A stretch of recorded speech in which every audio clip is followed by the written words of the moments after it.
10 વર્ષની હતી ત્યારની સેવા છે. સંઘ આવે હાલતા એમને જમાડીએ, ગાંડા ગુંગા હોય એમને જમાડીએ.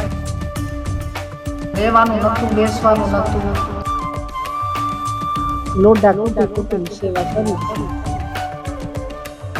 ટેગડો તો પિત્તળનો એ વેચ્યો હતો. જે કંઈ હતું એ બધું જ સીતારામ કરી નાખ્યું. મારા 2 છોકરા છોકરી બહુ એમના પગ દબાવી હાલે. ભક્તોને ભગવાન કહેવાય. સેવાના યજ્ઞની એક સંસ્થા કહેતા એક એવો આશ્રમ છે. એ આશ્રમમાં અવિરત સેવાનો યજ્ઞ ચાલી રહ્યો છે. ભૂખ્યાને ભોજન મળી રહ્યું છે. જી હા, અમે વાત કરી રહ્યા છીએ. આજે GTV ગુજરાત ન્યૂઝની ટીમ આવી પહોંચી છે અલખધામ બાપા સીતારામ આશ્રમ ખાતે. બોરસદ તાલુકાનું પાદરણ નામનું એક ગામ, જે ગામની અંદર છેલ્લા 20 વર્ષથી આ સેવાયજ્ઞ ચાલી રહ્યો છે. ત્યારે આ સેવાયજ્ઞના કરતા કહી શકીએ, અથવા તો ઈશ્વરી શક્તિ સ્વરૂપે પરમ પૂજ્ય હંસાબા દ્વારા જે અવિરત સેવા થઈ રહી છે, ત્યારે આશ્રમની મુલાકાત લઈશું અને સાથે સાથે અહીં જે સેવાકીય પ્રવૃત્તિ થઈ રહી છે એ વિશે આપ તમામને અવગત કરાવી અને આપને અમે પણ અપીલ કરીએ છીએ કે આપ ચોક્કસ જ્યારે બોરસદથી આ રૂટ ઉપર નીકળતા હો છો ત્યારે ચોક્કસથી આ આશ્રમની મુલાકાત લઈશું. મારું નામ હંસાબેન છે. અમે જાતે લુહાર છીએ. આમ તો ચિત્તોડના છીએ, પણ કંઈક વર્ષોથી અમે અહીંયા ઘડી ઠાવર છીએ. મહેનત મજૂરી કરીને અતિશય અભ્યાગતોની સેવા કરી. જી, આપ જે સેવા કરી રહ્યા છો, કઈ રીતની તમે સેવા કરો છો અને કેટલા વર્ષોથી કરી રહ્યા છો?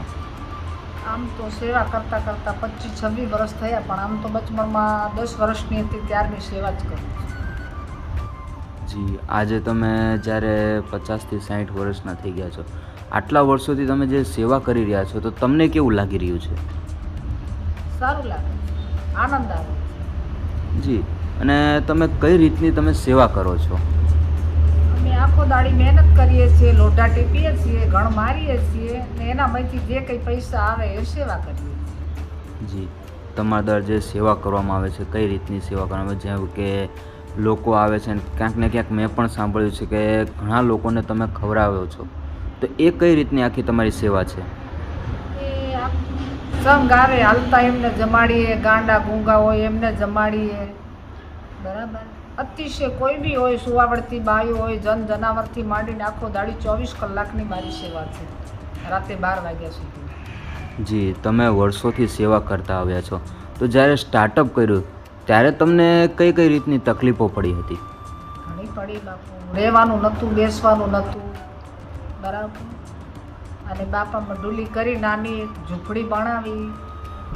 એમાં થોડા એક વાટકી લોકો ઘઉં દેતા હતા. એના સીતારામ જાપ કરીને હાથ દાડે ભેગા થાય એટલે એને કકરા કરીને લોકોનું તપેલું માંગી લાવીને એમાં લાપસીના ફાળા બનાવીને ડીશો નહોતી તો પેપરમાં બધાને પ્રસાદી છોકરાને હાલતા હતા. આવી રીતના સેવા કરી.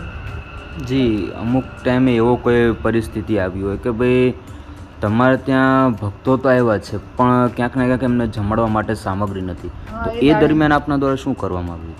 એ દિવારે એક દાડો તો ખોડિયાર માતાનો સંઘ જતો હતો, તો એક ડેગડો હતો પિત્તળનો એ વેચ્યો હતો ને એનામાંથી સીધું પાણી લાવીને એમને જમાડ્યા હતા. એક દાડો બાજરી વેચી નાખી હતી. એવી તો ઘણી બધો ભોગ દીધો છે. જી, હવે વાત કરવામાં આવે, તમે આટલા વર્ષોથી સેવા કરો છો, તો કોઈ એક એવો દિવસ આવ્યો હોય કે જે દિવસે ભગવાને તમારી પરીક્ષા લીધી હોય, તો એ વિશે અમને થોડીક માહિતી આપજો. પરીક્ષા તો અત્યારે કોરોના ટાઈમે લીધી હતી, તો જે કંઈ હતું એ બધું જ સીતારામ કરી નાખ્યું. જી, હવે જ્યારે તમારે અહીંયા પગપાળા લોકો આવતા હોય છે, બસમાં આવતા હોય, તો એ લોકોને તમારા દ્વારા કઈ રીતની સેવા આપવામાં આવે છે? જી, અહીંયા જ્યારે લોકો આવતા હોય છે, તો તમારા દ્વારા એમને કઈ રીતની સેવા પૂરી પાડવામાં આવે? ગરમ પાણી મૂકીએ, એને નવડાવીએ, દોડાવીએ, એમના પગ માલિશ કરી આલીએ, ટાઈમે એમને જમાડીએ. એવી ભગવાન અમારા પાસે મજૂરી કરાવે છે. જી, અને આવતા જતા જે ભક્તો છે, તો એમના દ્વારા શું કહેવામાં આવે છે અને શું એ લોકોની લાગણીઓ? એ લાગણી એવી હોય છે કે થાક્યા પાક્યા હોય, ગરમ પાણીથી નાહવાનું મળે. મારા 2 છોકરા છોકરી બહુ એમના પગ દબાવી હાલે, પછી હું રસોઈ કરીને જમાડું, એમાંથી એની નાભી આનંદથી સૂઈ રહે, નાભી આશીર્વાદ આલે છે, એ જ મારા માટે ભગવાન છે. જી, તમે જે આ ભક્તો છે એને તમે શું કહેવા માંગો? ભક્તોને ભગવાન કહેવા માંગુ છું. હવે આ તમે સેવા કરતા જ્યારે 50 વર્ષ ઉપર થઈ ગયા છે, 60 વર્ષ થઈ ગયા છે, તો આ દરમિયાન કોઈ એવો કોઈ કિસ્સો હોય કે જે લોકોને ધ્યાનમાં ના હોય પણ અમને લાગ્યું કે ક્યાંક ને ક્યાંક ફોન પણ તમારા દ્વારા આવ્યા હોય, એવો કોઈ કિસ્સો ખરો?